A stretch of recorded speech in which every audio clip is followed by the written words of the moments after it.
Monsieur le ministre d'État, ministre des Affaires foncières et du domaine public, chargé des relations avec le Parlement, vénérables sénateurs et chers collègues, très chers collaborateurs, mesdames, messieurs. Au moment où s'ouvre la 6e session ordinaire administrative du Sénat, la République est sous le choc. Le Parlement,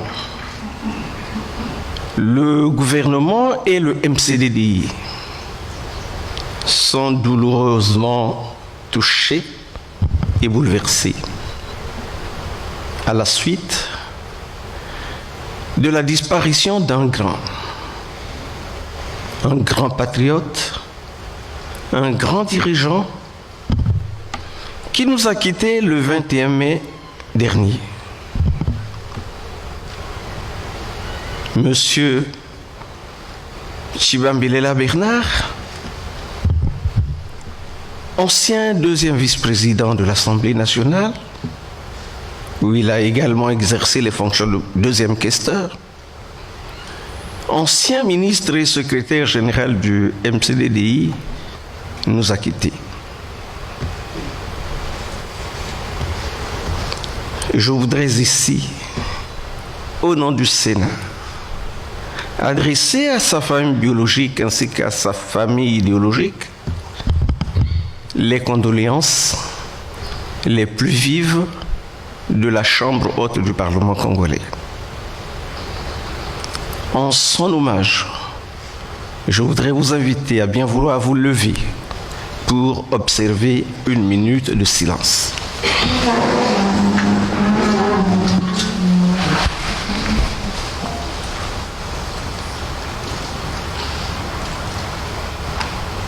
Vénérables sénateurs et chers collègues, très chers collaborateurs, mesdames, messieurs, la règle où la loi est faite pour être respectée, pour être appliquée à l'effet de codifier les comportements en société et de créer les conditions d'un développement garantissant aux citoyens une existence paisible dans le bien-être. Nous respectons la loi. Nous nous employons à sa stricte application. Ainsi, conformément à la Constitution du 25 octobre 2015, ce 2 juin s'ouvre la session ordinaire, la 6e administrative de la 4e législature du Sénat. Le contexte tel qu'il se présente, tel que nous l'appréhendons, est bien préoccupant et incite à la méditation au sérieux. Au niveau international, les données quotidiennement reçues via les différents canaux d'information en disent long sur le degré de précarité de la sécurité et de la paix.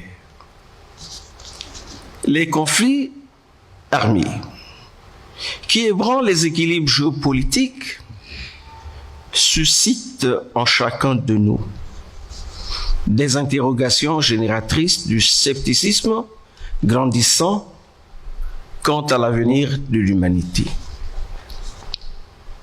L'écho des canons grondants en Europe, au Moyen-Orient et en Afrique frappe continuellement les murs de notre conscience collective et ronge sérieusement les fondements de la quiétude en société.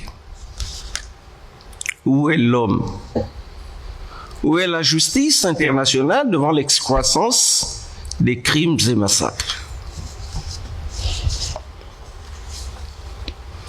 Et sur un autre front, plus silencieux mais tout aussi redoutable, parallèlement aux ravages de la guerre, la nature, elle s'étouffe, brûle ou se noie. Les forêts et les savanes partent en cendres. Les pluies s'abattent avec fureur. les terres se fissurent ou coulent. Pour tout dire, le climat s'emballe et dérègle. Il n'y a plus de saison stable, plus de prévisibilité sûre. Et pourtant, nous continuons souvent à agir comme si tout allait bien. Soyons les hommes et les femmes de notre temps. Agissons en arrimant nos faits et gestes aux évolutions de l'environnement. Si, comme le dit un proverbe, la nature ne nous appartient pas, nous l'empruntons à nos enfants, nous devons donc nous poser avec sérieux et responsabilité la question de savoir que laisserons-nous à nos enfants? Un monde mutilé ou un monde réparé et entretenu? Empruntons à Ban Ki-moon, ancien secrétaire général de l'Organisation des Nations Unies, ONU, la réponse que voici. Il n'y a pas de plan B parce qu'il n'y a pas de planète B. Fin de citation. Le souci, notre souci pour notre avenir, nous impose d'être les protecteurs de notre planète. Monsieur le ministre d'État, vénérables sénateurs et chers collègues, mesdames, messieurs, à l'échelle nationale, avec assurance, le Congo chemine vers la consolidation de la démocratie, voulue et exigée par notre peuple comme voie d'accès à la liberté, à la justice sociale et au bien-être, dans la sécurité et la paix. Dans ce processus pourtant irréversible, le quotidien actuel des citoyens devient un sujet de profonde préoccupation qui nous interpelle. Il nous incombe donc, gestionnaires de la cité à différents niveaux, de prendre la juste mesure de la situation afin de mettre toutes nos réflexions et toutes nos énergies dans la recherche des solutions, les vraies à toute hypothèque de la quiétude sociale.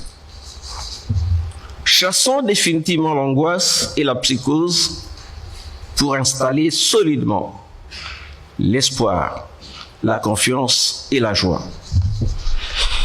C'était contestablement l'orientation que dégage pour nous le président de la République, chef de l'État, son Excellence M. Denis Sassou Nguesso, quand le 28 novembre 2023, dans son message sur l'état de la nation, il déclare, je cite, « Notre nation est en pleine construction, au rythme d'une république solidaire, à l'écoute de ses citoyens, une république qui veille sur les intérêts du peuple et reste attentive aux attentes des populations, malgré parfois la dureté des temps et les chocs générés ou imposés de l'extérieur. » Fin de citation.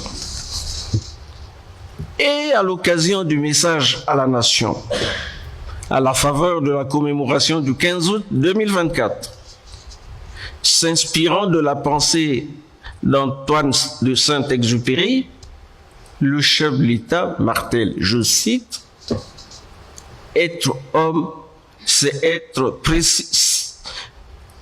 Être homme, c'est précisément être responsable. Nous sommes tous responsables de tout. » Fin de citation.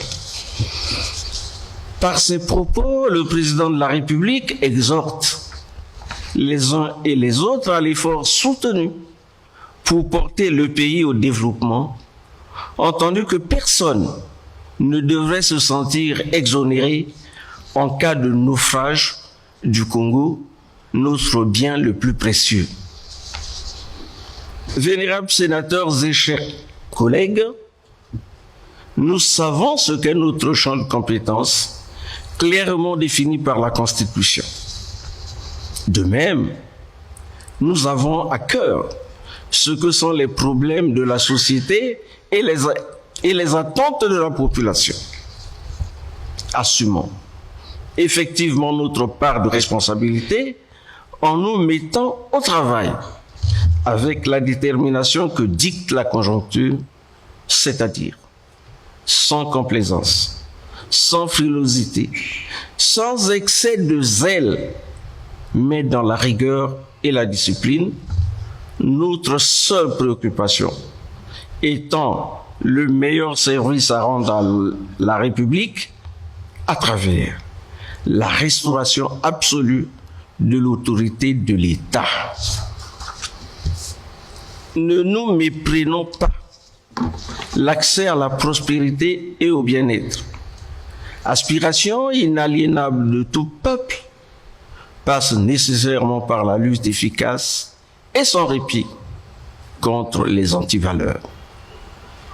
Le regard avisé du parlementaire est ici un stimulant décisif à l'action de moralisation de notre environnement social.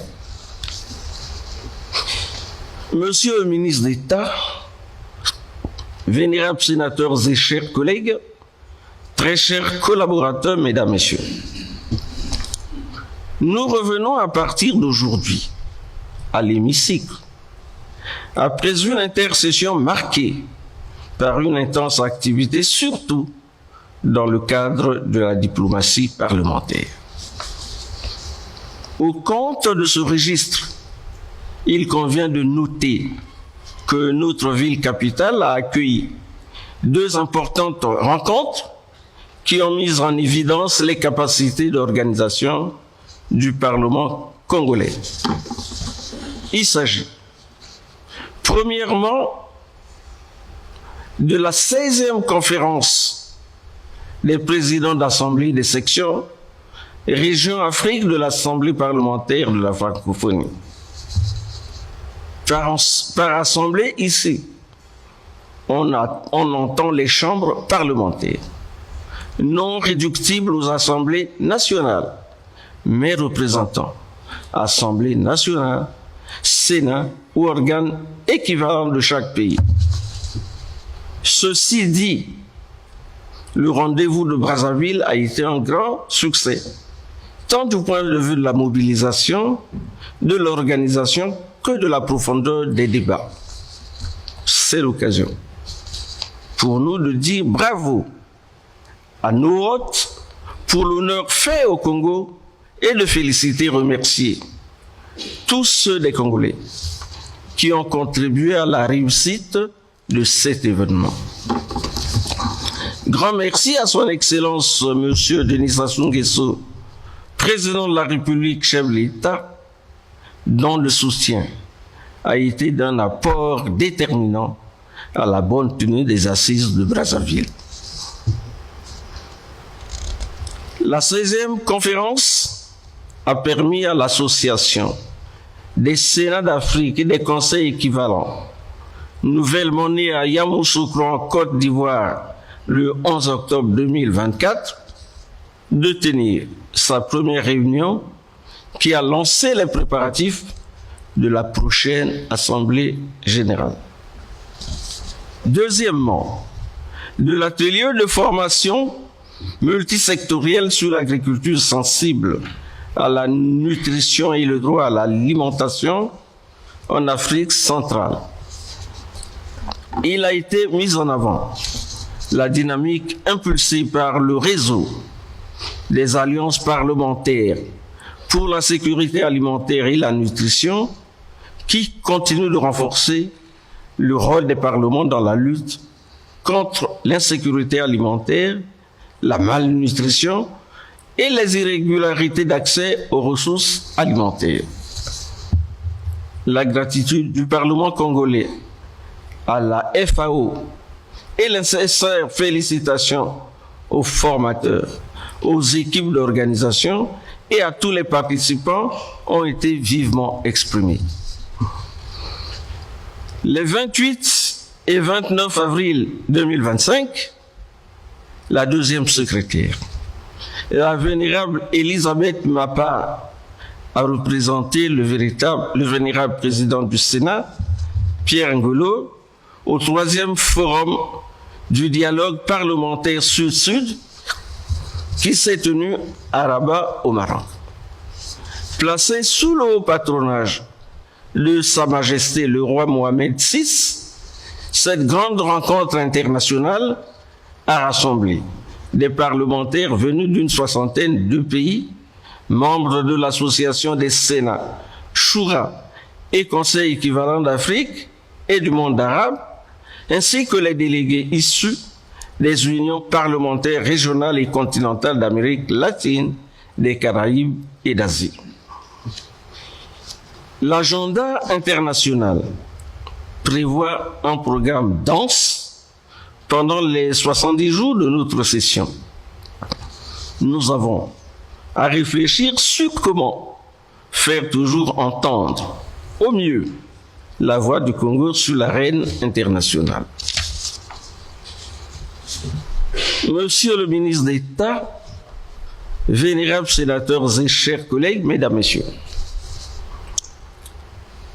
la passe difficile que traverse de nos jours notre pays impacte négativement la vie des conseils départementaux et municipaux, fondement de notre existence.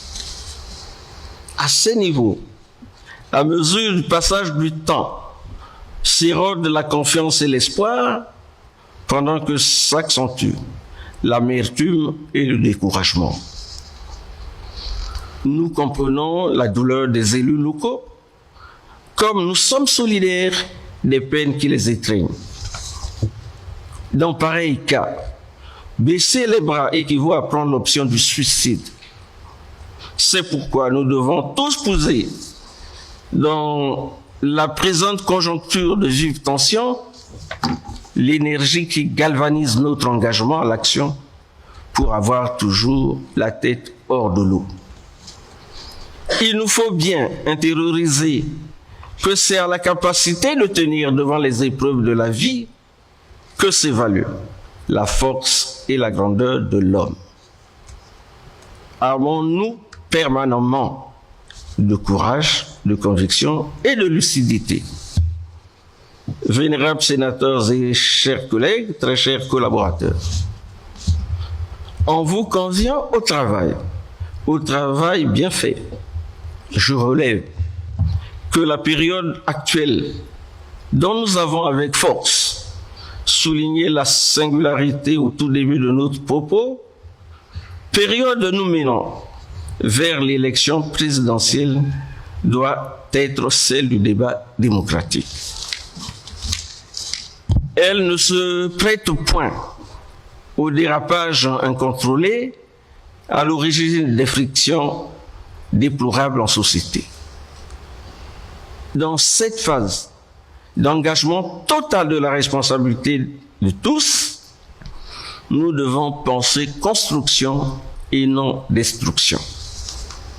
Que les débats, les projections et les combats se fassent dans la considération, dans l'honneur, et non dans le mépris, le dénigrement et l'humiliation.